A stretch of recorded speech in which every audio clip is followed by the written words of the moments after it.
আজকে নেককার হওয়ার কোন আকাঙ্ক্ষা নাই, কোন ইচ্ছা নাই, আল্লাহর ভয় অন্তরের ভিতরে নাই। আল্লাহর ভয় যদি আমার অন্তরে থাকতো তাহলে আমিও নেককার হওয়ার জন্য একটু চেষ্টা করতাম,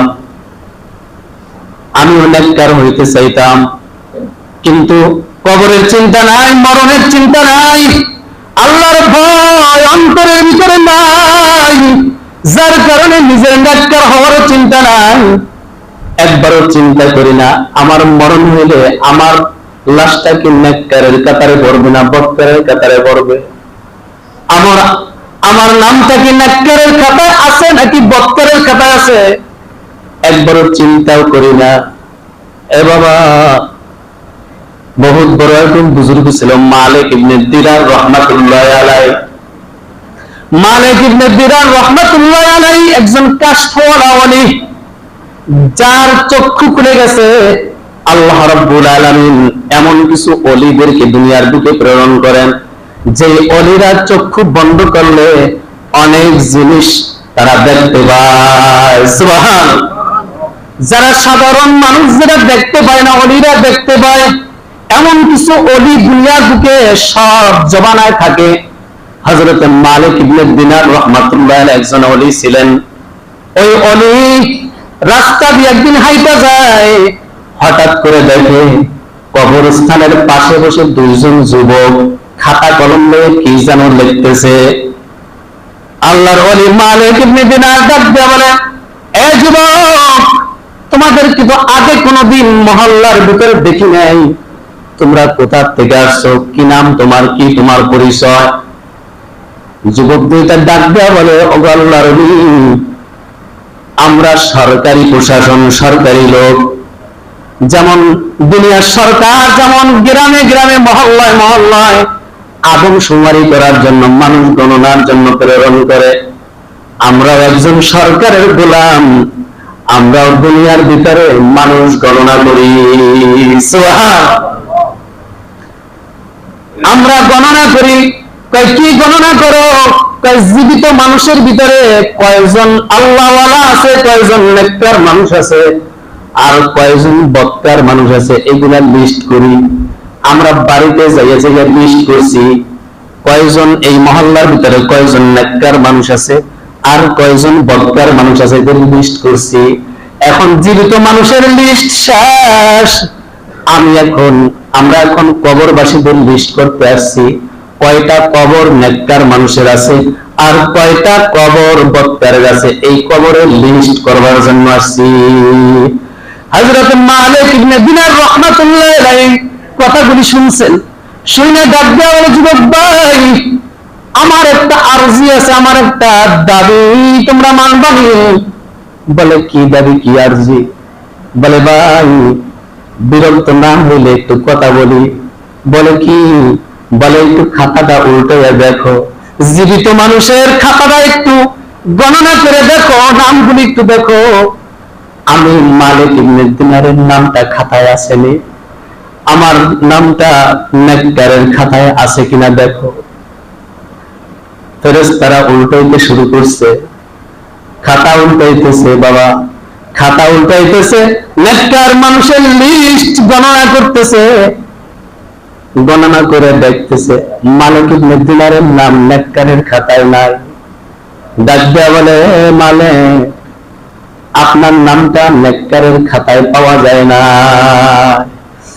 যখনই ফেরেশতারা বলছে আপনার নাম নেককারের খাতায় নাই, বলার সঙ্গে সঙ্গে মালিক ইবনে দিনার চিৎকার মারে বেহুশ হয়ে পড়ে গেছে। আমার নাম যদি নেককারের খাতায় না থাকে তাহলে আমার নামটা তো বুঝি বদকারের খাতায় চলে গেছে। মালিক ইবনে দিনার বেহুশ হয়ে গেছে। বাবা, যারা মানুষ তাদের অন্তরে এরকম ভয় হয়, আমার নামটা কি নেককারের খাতায় আছে নাকি বদকারের খাতায় আছে? যারা মানুষ তাদের ভয় হয়। বাবা, যারা মানুষ নামের পশু তাদের অন্তরে কোনদিন ভয় লাগে না। হযরত ওমর ফারুক রাদিয়াল্লাহু তাআলা আনহুর জীবনী খুলে দেখো, একবার পয়গম্বর আরবি হুযায়ফা রাদিয়াল্লাহু তাআলা আনহুর কাছে মুনাফিকের লিস্ট দিছে। মুনাফিক কে কে মুনাফিক তাদের লিস্টটা হুযায়ফা রাদিয়াল্লাহু তাআলা আনহুর কাছে দিছে। হযরতে ওমর হুযায়ফাকে ডাক দেয়া বলে, হুযায়ফা দেখো তো আমি ওমরের নামটা মুনাফিকের খাতায় আছে কিনা।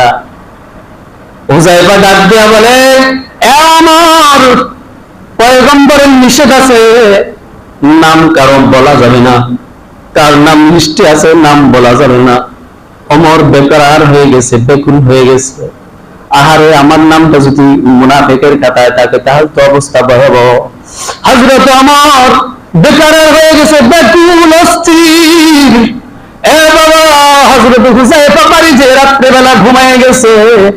হযরত ওমর রাত্রিবেলায় গভীর রজনীতে বৃষ্টির ভিতরে ভিজা ভিজা হুযায়ফার বাড়ি যে হাজির।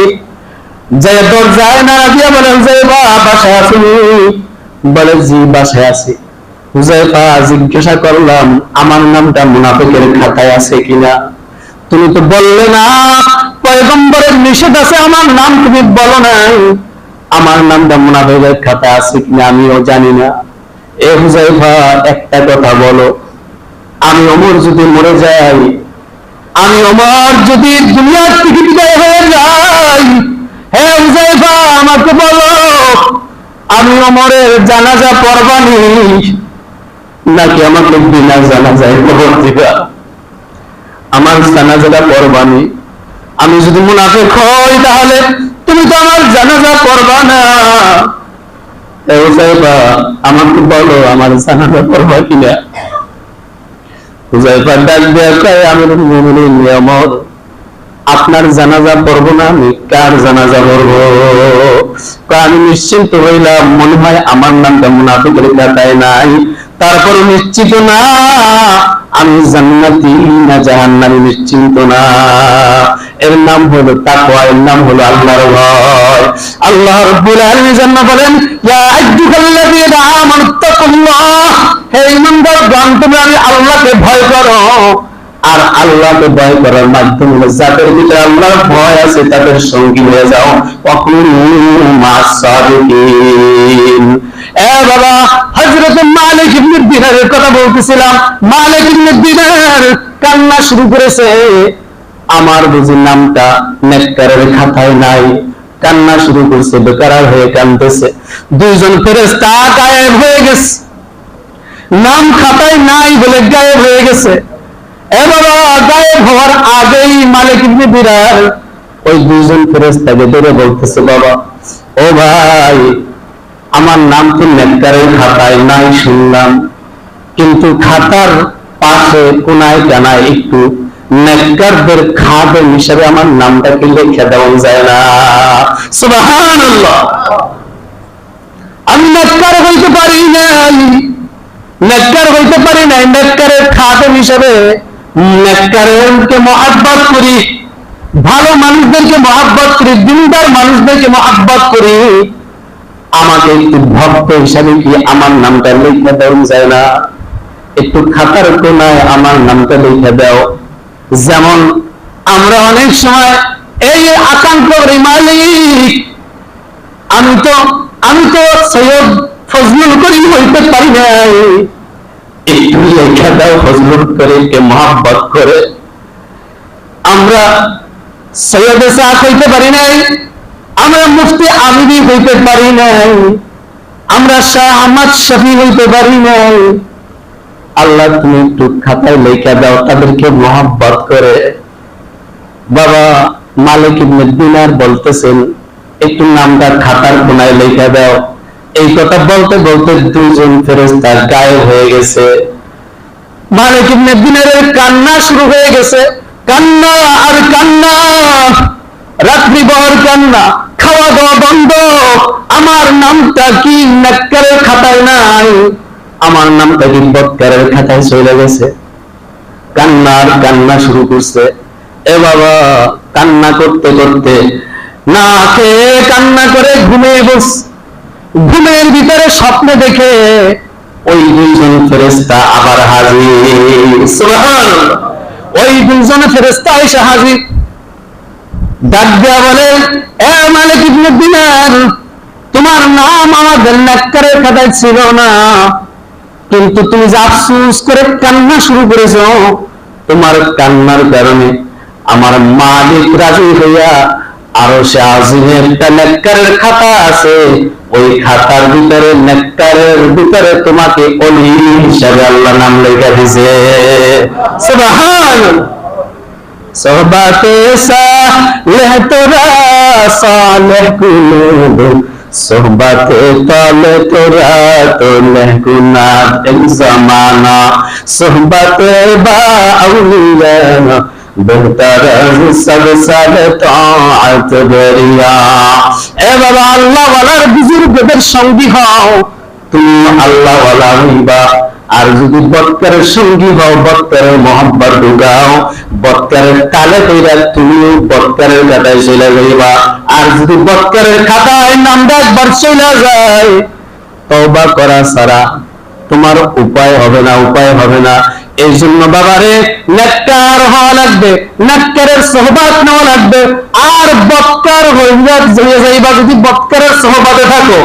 একটা ঘটনা বর্ণনা করি, তাফসীরে মারিফুল কোরআনের ভিতরে আল্লামা শফি রাহমাতুল্লাহ আলাইহি লেখেন যে রাসূল করিম সাল্লাল্লাহু আলাইহি ওয়াসাল্লামের জামানায় এক ব্যক্তি ছিল, যার নাম ছিল উকবা ইবনে আবি মুঈত। কি নাম?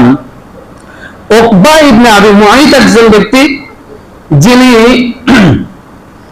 রাসূলের জামানায় ওই ব্যক্তি ছিল উমাইয়া ইবনে খালাফের বন্ধু। কি ছিল?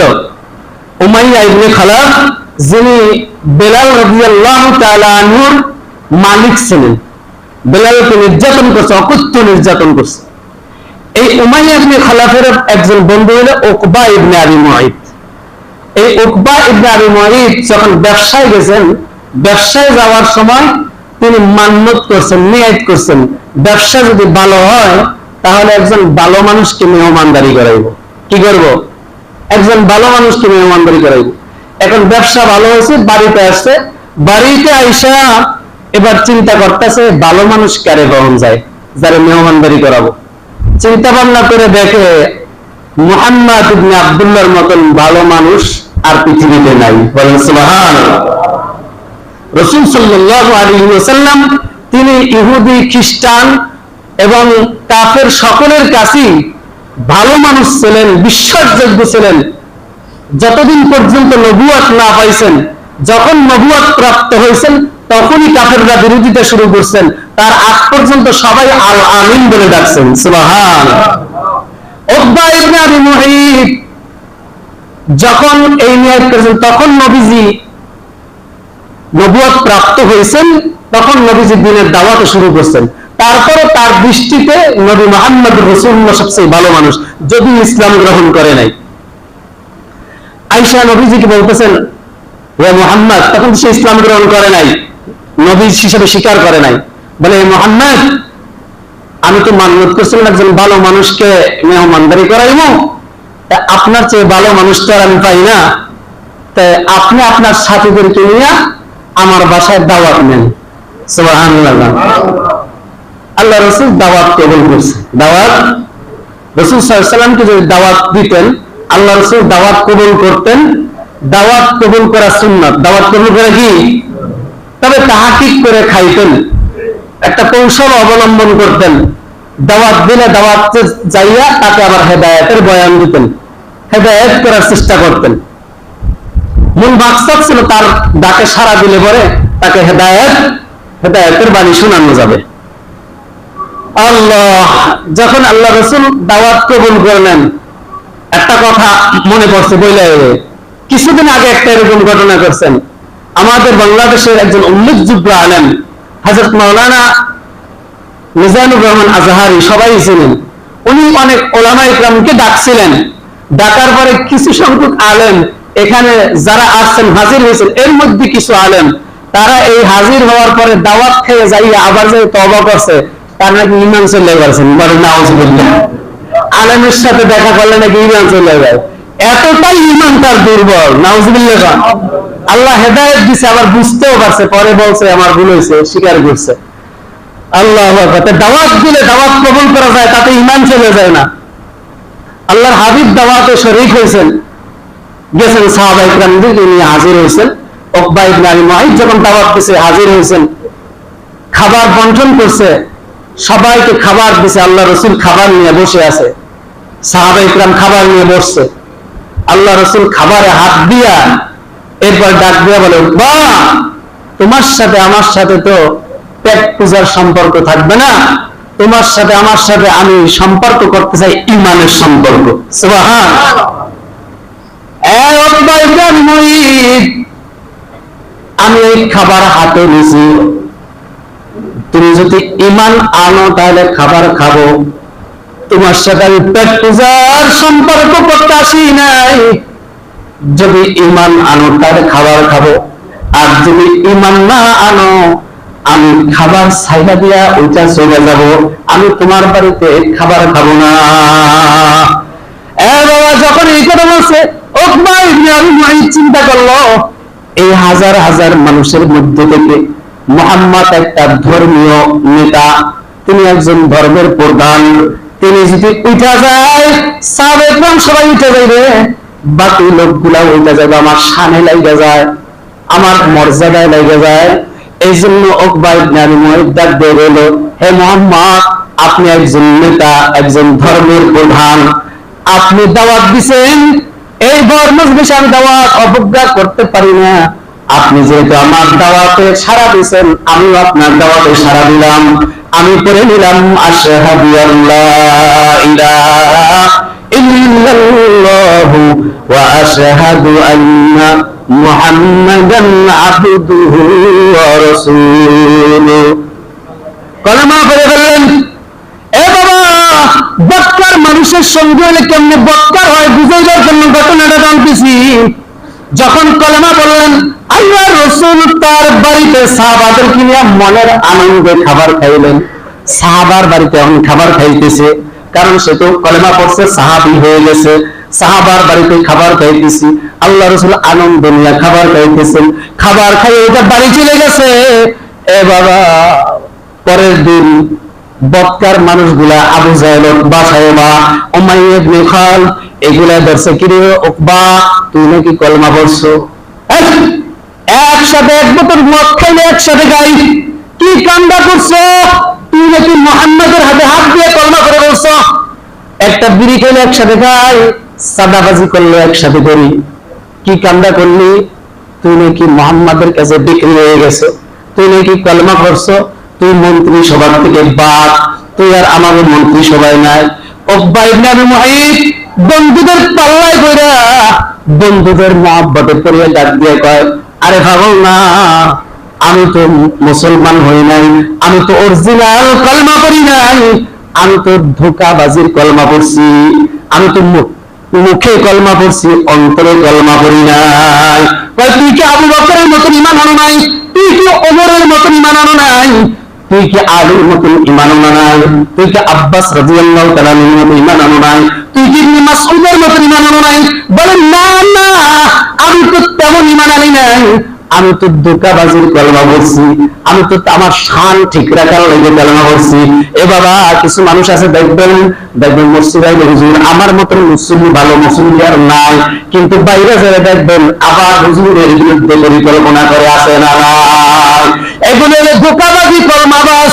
এ বাবা, কিছু মানুষ আছে দেখবা নবীজির রওজায় যে সালাম দেয়, আবার হজ করে পট্টি মাথায় দেয়, আবার বাংলাদেশে আইসা আবার ইসলামের বিরুদ্ধে আইন পাস করে, আসে না?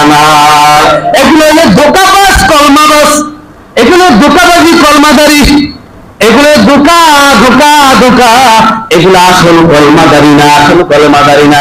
উকবা ইবনে আবি মুআইতকে আমি আসল কলেমা পড়ি নাই, আমি তোমরের মতো কলেমা পড়ি, আমি ধোঁকাবাজির কলেমা পড়ছি। বলে তুই কি তাহলে পারবি, তুই কি তাহলে পারবি যে মুহাম্মাদের কাছে যেহেতু তুই আসল কলেমা পড়ো নাই, মনের থেকে যেহেতু কলেমা পড়ো নাই, সেই জবান দিয়া কলেমা পড়ছো, ওই জবান দিয়া থুথু মাইরা তুই মুহাম্মাদের কালেমা পড়বি, এটা কি তুই পারবি? উকবা ডাক দিয়া কয়, আমি তাও পারবো, আমি তো আসলে কলেমা পড়ি নাই। বলে তাহলে চল মুহাম্মাদের মুখের ভর থুতু মেরে দিবি। যে মুখ দিয়া কলেমা বলছো ওই মুখ দিয়ে আবার মুহাম্মাদের মুখে থুতু মেরে দিবি। এ বাবা, কত বড় কপাল খারাপ হইলে এটা করতে পারে। কলেমা পড়ার পরে যে জবান দিয়ে কলেমা পড়ে ওই জবান দিয়ে আবার নবীর বিরোধিতা করে কেমনে? এটা কত বড় কপাল পোড়া হইলে করতে পারে। ও ভাই, আমি মুহিত হাজির, তার সঙ্গ পাঙ্গ নিয়ে কাফেরদেরকে নিয়ে হাজির হয়ে গেছে পয়গম্বরের দরবারে। আল্লাহর পয়গম্বর বিশ্বনবী সরকারে দু আলম নবী দারুণ দোয়ায় পরামর্শে ছিলেন। এমন সময় তারা আয়েশা হাজির। আল্লাহর হাবিব উকবাকে দেখে খুশি হয়ে গেছে, মনে করছে গতকালকে কলমা পড়ছে একা, আজকে দলবল নিয়ে আসছে, আজকে বুঝি একসাথে কলমা পড়বে, সবাইকে মনে করে দাওয়াত নিয়ে আসছে। আল্লাহ রাসূল খুশি হয়ে গেছে। খুশি হইয়া উকবার সামনে মুখ আগায় আগায় কথা বলতেছে। আল্লাহর পয়গম্বর দিলের ভিতরে মহব্বত নিয়া, সাহাবীর মহব্বত নিয়া দিলটা আগায়া, মুখটা আগায় আগাইয়া মহব্বত নিয়ে উকবার সাথে কথা বলতেছে। এ বাবা, দুষ্ট বন্ধুদের খপ্পরে পড়িয়া উকবা জবান থেকে থুতু বাইর করে আল্লাহর হাবিবের চেহারার উপরে মেরে দিছে। পয়গম্বরের দিলটা ভেঙে গেছে, কলিজা ভেঙে গেছে, দুই চোখ দিয়া বেদনার অশ্রু বাহির হইতে শুরু করছে। আল্লাহর পয়গম্বর ডাক দিয়ে বলে, উকবা কি করলি? গতকালকে না কলেমা পড়ে মুসলমান হইলি, আজকে আবার থুতু মেরে জান্নাত হারাইলি। উকবা কি করলি? কি করলি উকবা, কি করলি? আল্লাহর পয়গম্বরের চোখ দিয়ে বেদনার অশ্রু বাইরে হয়ে গেছে। আল্লাহ রাব্বুল আলামিন আয়াত নাযিল করে দিয়েছে, বন্ধুগণ কাঁদবেন না, চোখের পানি মুছা ফেলান, কাঁদবেন না গো নবী, কাঁদবেন না, চোখের পানি মুছা ফেলান। ওয়ায়াউমা ইয়া'আদ্দু যালিমু আলা ইয়াদাইহি ইয়াকুলু ইয়া লাইতানি ইত্তাখাযতু মা'আর রাসূলি সাবিলা। ও বন্ধু আমার, কাঁদবেন না, চোখের পানি মুছা ফেলান। এই জালেমটা কাল কিয়ামতের ময়দানে কেমনে উঠবে শুনুন। সে নিজের হাত নিজে কামড়াইতে থাকবে। এই জালেমটা কাল কিয়ামতের ময়দানে উঠবে আর নিজের হাত কামড়াইতে থাকবে আর বলবে, হায় আফসোস, হায় আফসোস, কেন রে মুহাম্মদকে সাথী বানাই নাই, কেন রে ওই উমাইয়াকে খারাপের বন্ধু বানাইছি, কেন রে আবু জাহেলের বন্ধু বানাইছিলাম, কেন রে আবু লাহাবের বন্ধু বানাইছি, কেন রে মুহাম্মদকে বন্ধু বানাইনি। আজকে আফসোস করবে আর নিজের হাত কামড়াইতে থাকবে। ওয়ায়াউমা ইয়া'আদ্দু যালিমু আলা ইয়াদাইহি ইয়াকুলু ইয়া লাইতানি ইত্তাখাযতু মা'আর রাসূলি সাবিলা। কেন রে নবীকে আমি বন্ধু বানাই নাই, ইয়াকুলু ইয়া লাইতানি ইত্তাখাযতু মা'আর রাসূলি সাবিলা, ইয়া ওয়াইলাতা লাইতানি লাম আত্তাখিজ ফুলানান খলিলা। কেন রে দুষ্টটারে বন্ধু বানাইছিলাম, যেইটা আমার বিড়ি খাওয়া শিখাইছে, যেইটা আমার মদ খাওয়া শিখাইছে, যেইটা আমার নামাজ থেকে দূরে সরাইছে, ওইটারে কেন বন্ধু বানাইছিলাম। আফসোস করবে আর নিজের হাত কামড়াইতে থাকবে। শুধু বন্ধুরে, এ বাবা, শুধু উকবা ইবনে আবু মুঈতের জন্য এই কথা না, তোমার আমার জন্য এই কথা।